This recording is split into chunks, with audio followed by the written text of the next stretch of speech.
macro trading floor. With me, Alfonso Peccatiello. The fact that CAD, your Canadian view is because the beta or like the pricing and stuff is just pointless in FX. Yeah, I like the answer. Now, if people have followed you, Brent, along this train of thought, you said something about know what is your real underlying driver between your trades, right? I mean, like your dollar Canada, it's mostly about the dollar, okay?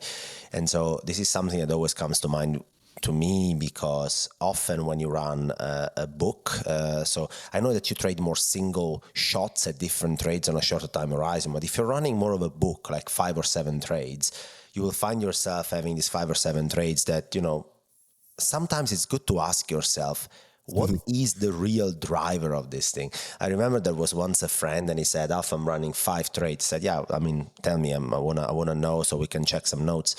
And he went something like, so I'm long the yen, and then I'm long rates, and then I am I bought some downside in equities. I'm like, sorry, man, it's the same thing. Like you just said three things that are mostly the same thing, right? All of them benefit from a bad sentiment in equities. Your puts in equities will make money. Your yen will make money. Your bonds will probably make money because we were in a disinflationary world when we were talking about this. So basically you're short equities. That's all you're doing here, pretty much one way or another. And so this is something that is always on the back of my mind. People sometimes don't really ask themselves the tough question, what is driving each of my trades? Yeah, I think that's a really important. I know you gave a simpler example, so like most people would understand that's pretty obvious why those things would all be correlated. But sometimes somebody will do something like Aussie Canada, and they won't realize that since Aussie is just so much more volatile than the Canadian dollar, if you do Aussie CAD, you're just doing Aussie, but a little bit slightly more boring version of Aussie. So like really understanding the components of the trade can be super important. One thing I think that is interesting from that point of view, and I find interesting anyways, is gold and silver, because I feel like with those metals, I'm the least comfortable with what I'm actually doing when I trade or when I have a view on those. Like, what's the principal driver of gold? Like, is it deficits? Okay, well, deficits only change every year or whatever. Like, I mean, they come out every month, but it's not like you can look at the deficits tick for tick on the screen. So I do find gold and silver I avoid simply because I don't feel like I understand what the underlying drivers are. And if news comes out, I don't even know if gold's going to go up or down most of the time. So I don't know. Any thoughts on gold or silver? It's beautiful, guys. You're listening to a podcast from 2 macro experts, or supposedly so, who are telling you they have no clue about what's driving gold.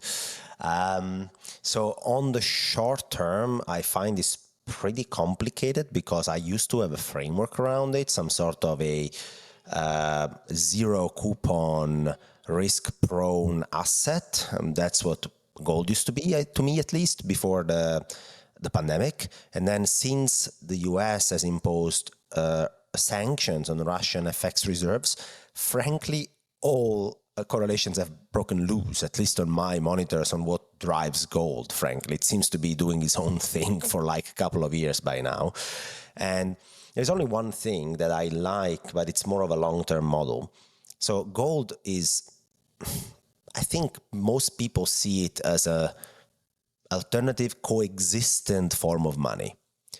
With the big difference, it doesn't pay you any coupons, and most money normally do pay coupons, positive interest rates for most of normal times.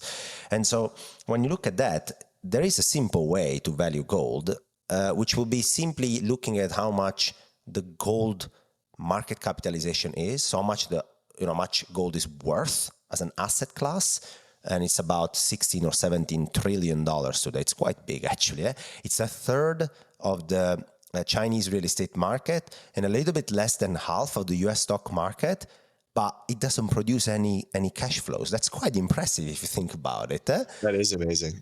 Yeah, so it's about $17 trillion, I think. And then you take that and you compare it with, but how much money is out there? Like, how much fiat money? What is the alternative? I mean, the alternative is the fiat money we can spend, right? So as long as you're able to really calculate the denominator well, and caveat, it's not M2, It's not, because M2 also includes stuff that can be spent in the real economy. But if you can really detach that, you will see it's very cool. Like gold always tends to be around 20% in terms of valuation of the stock of money that is out there. Seems like for every new dollar we create, spendable dollar, about 20 cents go in gold. Okay, so people reallocate, central banks and people and, investors, they buy some gold with it, about 20% of it.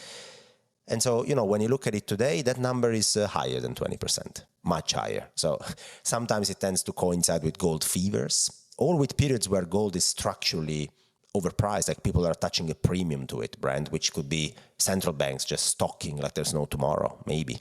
Well, that's one thing that we touched on last week, which is, and if you look at it, if you have some kind of model and then you say, okay, there's a huge premium, maybe that premium is just simply deficits plus sanctions plus the put in the bond market. So gold is a better hedge against deficits because if bond markets come unglued, the government's going to intervene.